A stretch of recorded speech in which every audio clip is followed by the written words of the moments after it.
Class 6-এর নতুন কারিকুলামের শিক্ষার্থীবৃন্দ, তোমাদেরকে লার্নিং উইথ প্রিয়ার পক্ষ থেকে স্বাগত জানিয়ে শুরু করছি আমাদের আজকের আলোচনা। আজকে আলোচনা করছি তোমাদের লেসন 1.8 থেকে, এবং পেজ নং হচ্ছে 8-9। তো আমরা মূল আলোচনায় যাওয়ার আগে আমাদের ইনস্ট্রাকশনটা একটু দেখে নিব।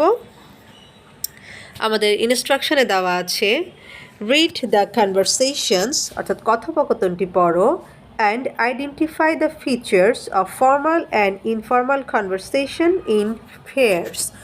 তারপর পেয়ার মানে হচ্ছে জোড়ায়, তারপর তুমি ফর্মাল এবং ইনফর্মাল কথোপকথনের যে বৈশিষ্ট্যগুলো রয়েছে সেগুলা লেখার জন্য বলেছে এখানে। এখন আমরা সিচুয়েশনটা পড়ব। আর আরেকটা ব্যাপার হচ্ছে, ফর্মাল আর ইনফর্মাল এই দুটো ব্যাপারে এর আগের যে লেসন ছিল সেটাতে ধারণা দেওয়া হয়েছে। তোমরা যারা চ্যানেলটায় নতুন তারা চাইলে আমার আগের ভিডিওটি দেখে নিতে পারো, তাহলে তোমাদের এই টপিকটা বুঝতে সুবিধা হবে।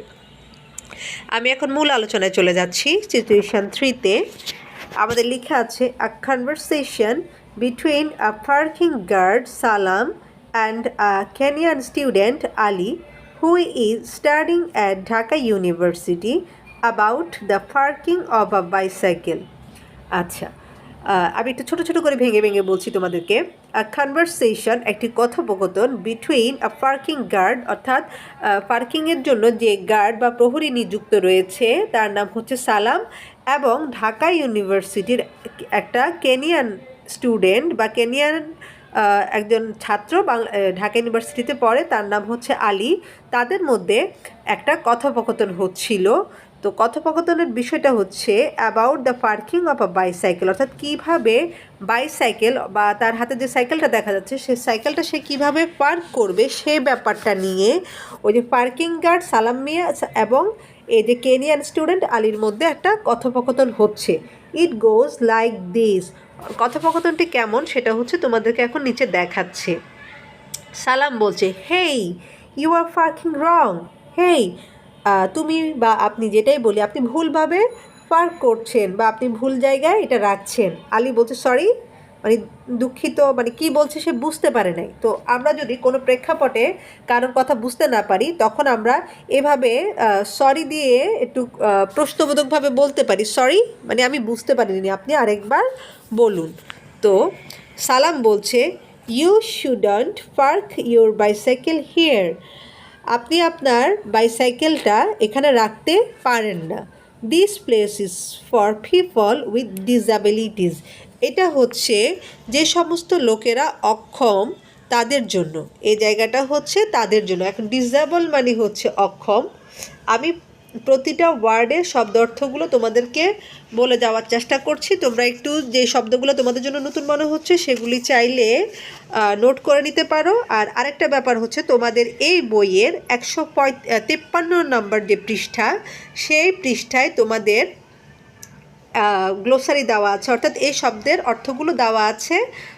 তোমরা সেখান থেকেও পড়তে পারো, আর চাইলে আমার সাথে এগুলো নোট করেও নিতে পারো। এরপর আলী বলছে, ও ওকে, হ্যাঁ ঠিক আছে, ডিডন্ট নোটিস দ্যাট, আমি এটা খেয়াল করি নেই। I will place it somewhere else, আমি এটা অন্য কোথাও রাখবো। সামওয়্যার এলস মানে হচ্ছে অন্য কোথাও। সালাম বলছে, দ্যাটস অল রাইট, সেটা ঠিক আছে, জাস্ট পার্ক ইট রাইট নেক্সট টাইম। হ্যাঁ, কী করবে, পরবর্তী সময়ে ঠিক জায়গায় এটা রাখবে। আলী বলছে, I will keep that in mind. I will keep that in mind, আমি এটা মনে রাখবো। মাইন্ড মানে হচ্ছে মন, কিপ মানে হচ্ছে রাখা। হ্যাভ আ গুড ডে, আপনার দিনটা শুভ হোক। তখন সালাম বলছে, ইউ টু, তোমারও বা আপনারও।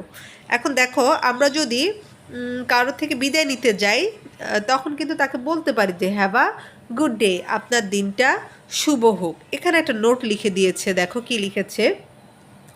This is an example of a casual conversation between Salam and Ali. এটা যেখানে যে উদাহরণটা দেওয়া হয়েছে সেটা হচ্ছে সালাম এবং আলীর মধ্যে একটা সাধারণ কথোপকথন। The guard is only doing his duty, গার্ডটা শুধুমাত্র তার দায়িত্ব পালন করছে। And Ali does what is right, এবং আলী যা সঠিক বলে মনে করেছে সেটাই করেছে। অ্যান্ড ইন দ্য এন্ড, এবং পরিশেষে, অ্যান্ড মানে হচ্ছে শেষে, আলী থ্যাঙ্কস সালাম, আলী সালামকে ধন্যবাদ দিল। As he is just doing his duty. যেহেতু সে তার দায়িত্ব ঠিকভাবে পালন করেছে, ডিউটি মানে হচ্ছে দায়িত্ব, যেহেতু সে তার দায়িত্ব ঠিকভাবে পালন করেছে সেজন্য হচ্ছে আলী সালামকে ধন্যবাদ দিল। তো আমরা সিচুয়েশন 4-এ চলে যাচ্ছি। এখানে লিখেছে আ conversation between a student and his school gardener. এখানে যে কথোপকথনটি রয়েছে সেটা হচ্ছে একজন স্কুলের ছাত্র এবং সেই স্কুলের মালির মাঝে হচ্ছে। গার্ডেনার মানে হচ্ছে মালি। এখন আমি মূল আলোচনায় চলে যাচ্ছি। দেখো, Hasib is a student at a high school. Hasib হচ্ছে একটা উচ্চ বিদ্যালয়ের একজন ছাত্র। He meets Jalil the gardener of his school. সে তার বাগানের মালি জলিলের সাথে দেখা করলো বা দেখা হলো আউটসাইড দ্য স্কুল। আউটসাইড মানে হচ্ছে বাহিরে, অর্থাৎ স্কুলের বাহিরে সে স্কুলের মালি জালালের সাথে দেখা করলো বা তাদের দেখা হলো। দো জালালউদ্দিন ডাজ নট রিকগনাইজ হিম। যদিও জালালউদ্দিন তাকে চিনতে পারলো না। রিকগনাইজ মানে হচ্ছে চিনতে পারা। হাসিব ডাজ, হাসিব পারলো, অর্থাৎ জালালউদ্দিন কিন্তু হাসিবকে চিনতে পারলো না, কিন্তু হাসিব তাকে চিনতে পারলো। The conversation between them goes something like this. তাদের মধ্যে যে কথোপকথনটি হচ্ছে সেটা ছিল এইরকম। এখন কীরকম সেটা আমরা একটু পড়ে শুনব। হাসিব বলছে, হাই মালি চাচা। হে মালি চাচা, আমরা দেখা হলে বলি না হাই বা হ্যালো বা আসসালামু আলাইকুম, যে যেভাবে বলি আর কি। হাউ আর ইউ, আপনি কেমন আছেন। এই হাউ আর ইউ কিন্তু একটা ইনফর্মাল গ্রিটিং। এরপর জালাল বলছে, I am fine thank you, আমি ভালো আছি, তুমি কেমন আছো। এখন এখানে একটা নোট দিয়েছে, দেখো, answering questions even to strangers is a nice thing. Stranger মানে হচ্ছে অপরিচিত, অপরিচিত কারোর প্রশ্নের উত্তর দেওয়াও একটা ভালো দিক।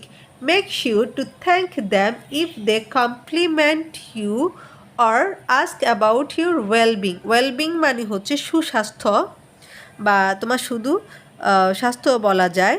আচ্ছা, আর কমপ্লিমেন্ট মানে হচ্ছে মন্তব্য, অর্থাৎ কেউ যখন তোমাকে তোমার ব্যাপারে কোনো মন্তব্য করবে বা তোমার সুস্থতা সম্পর্কে জিজ্ঞেস করবে, তাহলে কি করবে, তাকে অবশ্যই কি করবে, থ্যাংক দিবে, অর্থাৎ ধন্যবাদ দিবে।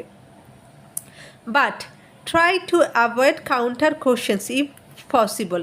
এবং উল্টা বা পাল্টা প্রশ্ন করা থেকে বিরত থাকা উচিত। যদি সম্ভব হয় তাহলে তোমরা কি করবে না, পাল্টা তাকে প্রশ্ন করবে না। আচ্ছা, এবার হাসিব বলছে, দেখো, ওয়্যার আর ইউ গোয়িং, আপনি কোথায় যাচ্ছেন। জালাল বলছে, আই এম সরি, আমি দুঃখিত। I think you mistook me for someone else. Someone else মানে হচ্ছে অন্য কারো, মিস্টুক মানে হচ্ছে ভুল করছিল। মিস্টেকের ফার্স্ট টেন্স হচ্ছে মিস্টুক, মিস্টেক মানে হচ্ছে ভুল। তাহলে আমার মনে হয় তুমি আমাকে অন্য কারোর সাথে ভুল করে মিলিয়ে ফেলছো। ডু আই নো ইউ, আমি কি তোমাকে চিনি। Politely stating that he does not recognize Hasib. এই যে সে এই সুন্দর করে সেন্টেন্সটা বলল, তার মাধ্যমে সে কী করলো, ভদ্রভাবে হাসিবকে বুঝালো যে সে হাসিবকে চিনতে পারছে না। সে ডিরেক্টলি কিন্তু বলল না যে আমি তো তোমাকে চিনি না, এ কথা না বলে সে একটু ভদ্রভাবে বলল যে আমার মনে হয় তুমি আমাকে অন্য কারোর সাথে গুলিয়ে ফেলছো, আমি কি তোমাকে চিনি। তো আমরাও যখন এভাবে কোনো অপরিচিত লোকের সাথে কথা বলবো তাহলে কিন্তু আমরা এই ধারাবাহিকতা বজায় রাখতে পারি বা এইভাবে কথা বলতে পারি। এরপর দেখো, হাসিব বলছে, don't say you didn't recognize me. আপনি আমাকে চিনছেন না বা চিনতে পারছেন না, এটা বলবেন না তো। এরপর দেখো, জালাল বলছে, ইউ সিম ফ্যামিলিয়ার। ফ্যামিলিয়ার মানে হচ্ছে পরিচিত, তোমাকে দেখে আমার পরিচিত মনে হচ্ছে। সিম মানে হচ্ছে মনে হওয়া। Where do I know you from, আমি তোমাকে কোথায় দেখেছি বা কিভাবে আমি তোমাকে চিনি, এই ধরনের প্রশ্ন আর কি, যে আমি তোমাকে কোথায় দেখেছি বলো তো। আমরা এরকম বলি না যে তোমার চেহারাটা খুব পরিচিত মনে হচ্ছে, কিন্তু তোমাকে কোথায় যেন দেখেছি, এরকম যে বলি সেটার ইংলিশটা আমরা এইভাবে বলতে পারি যে you seem familiar. Where do I know you from. এবার হাসিব বলছে, come on Jalal, Jalal, I am from your school, আমি আপনার স্কুল থেকে এসেছি। Remember how I asked you about gardening just the other week. আমি যে আরেক সপ্তাহ আগে আপনাকে বাগান করা সম্পর্কে জিজ্ঞেস করেছিলাম, সেটা কি আপনার মনে পড়ছে না? আচ্ছা, এখানে তোমাকে একটা নোট দিয়েছে, সেটা হচ্ছে again signifies the informal relation. এই যে এই সেন্টেন্সটা দিয়ে আমরা আবারও বুঝতে পারলাম যে তাদের মাঝে একটা ইনফর্মাল সম্পর্ক রয়েছে। এবার জালাল বলছে, হাউ ফরগেটফুল অফ মি, ওহ কি ভুলো মনা আমি, না আমি সব কিছু ভুলে যাই কেন, এরকম বলি না, আমি এত ভুলে যাই কেন। তো এই কথাটাকে ইংলিশে বলা হচ্ছে হাউ ফরগেটফুল অফ মি, মানে আমি কেন এত ভুলো মনা। ইউ আর হাসিব, তুমি হচ্ছে Hasib. If I remember you correctly, যদি আমি তোমাকে ঠিকভাবে স্মরণ করতে পারি তাহলে মনে হচ্ছে তুমি হাসিব, বা এরকম বলে না, আমি যদি ভুল করে না থাকি তাহলে মনে হয় তুমি Hasib. Guess I am getting old, দেখো আমি বৃদ্ধ হয়ে যাচ্ছি। লাফিং মানে হেসে সে বলল, আরে দেখো কি ভুলো মনা আমি, আমার মনে হচ্ছে যে তুমিই হাসিব, দেখো আমি বুড়ো হয়ে যাচ্ছি। এই কথাটা বলে সে একটা হাসি দিল। হাসিব বলছে, ইয়েস ইউ আর লাফিং, হাসিবও হাসতে হাসতে বলল, হ্যাঁ আপনি আসলে, মানে আপনি আসলে বুড়ো হয়ে যাচ্ছেন, এই কথাটাই বোঝাচ্ছে। জালাল বলছে, I am just going to the nursery, আমি নার্সারিতে যাচ্ছি, টু পারচেজ সাম ফ্লাওয়ার প্ল্যান্টস। পারচেস মানে হচ্ছে কেনা, আর ফ্লাওয়ার প্ল্যান্টস মানে হচ্ছে ফুলের চারা। আমি কিছু ফুলের চারা কেনার জন্য যাচ্ছি নার্সারিতে। এবার হাসিব বলছে, for the school I guess, আমার মনে হচ্ছে স্কুলের জন্যই, তাই না, মানে ফুলের চারাগুলো হচ্ছে সে স্কুলের জন্য কিনছে বলে ধারণা করছে। জালাল বলছে, ইয়াস ইনডিড, হ্যাঁ অবশ্যই, ইনডিড মানে হচ্ছে অবশ্যই। হাসিব বলছে, I must not hold you back then, আমি আপনাকে আর থামাবো না। সি ইউ লেটার আঙ্কেল, পরে আবার দেখা হবে। জালাল বলছে, সি ইউ, হ্যাঁ আবার দেখা হবে।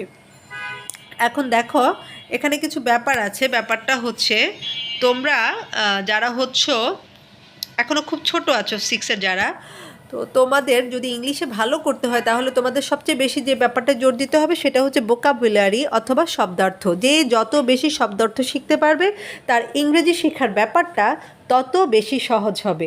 আর তোমাদের নতুন কারিকুলামের এই যে ছোট ছোট ডায়লগগুলো দেওয়া আছে বা ছোট ছোট সেন্টেন্সগুলো দেওয়া আছে, সেগুলো যদি তোমরা একটু ভালো করে খেয়াল করো তাহলে এই কথাগুলো, এই সেন্টেন্সগুলো বা এই ডায়লগগুলো তোমরা তোমাদের ডেইলি লাইফের যে কনভারসেশনগুলো হয়, যে ছোট ছোট কথাগুলো তোমরাও বলে থাকো সেম কথাগুলো, সেই ক্ষেত্রে তোমরা ইউজ করতে পারো, তাহলে তোমাদের ইংরেজি শেখার দক্ষতা অনেক বেশি বেড়ে যাবে। তো আজকে আমি এই পর্যন্ত আলোচনা করছি, তবে যাওয়ার আগে তোমাদের কাছে ছোট্ট একটা রিকোয়েস্ট, যারা আমার চ্যানেলটাকে সাবস্ক্রাইব করোনি তারা কাইন্ডলি সাবস্ক্রাইব করবে এবং ফ্রেন্ডদের সাথে শেয়ার করবে, আর যারা অলরেডি করেছো তাদেরকে অনেক অনেক বেশি ভালোবাসা। প্রত্যেকে তোমরা সুস্থ থাকো এবং ভালো থাকো। দেখা হবে আগামী কোনো ভিডিওতে, সে পর্যন্ত আল্লাহ হাফিজ।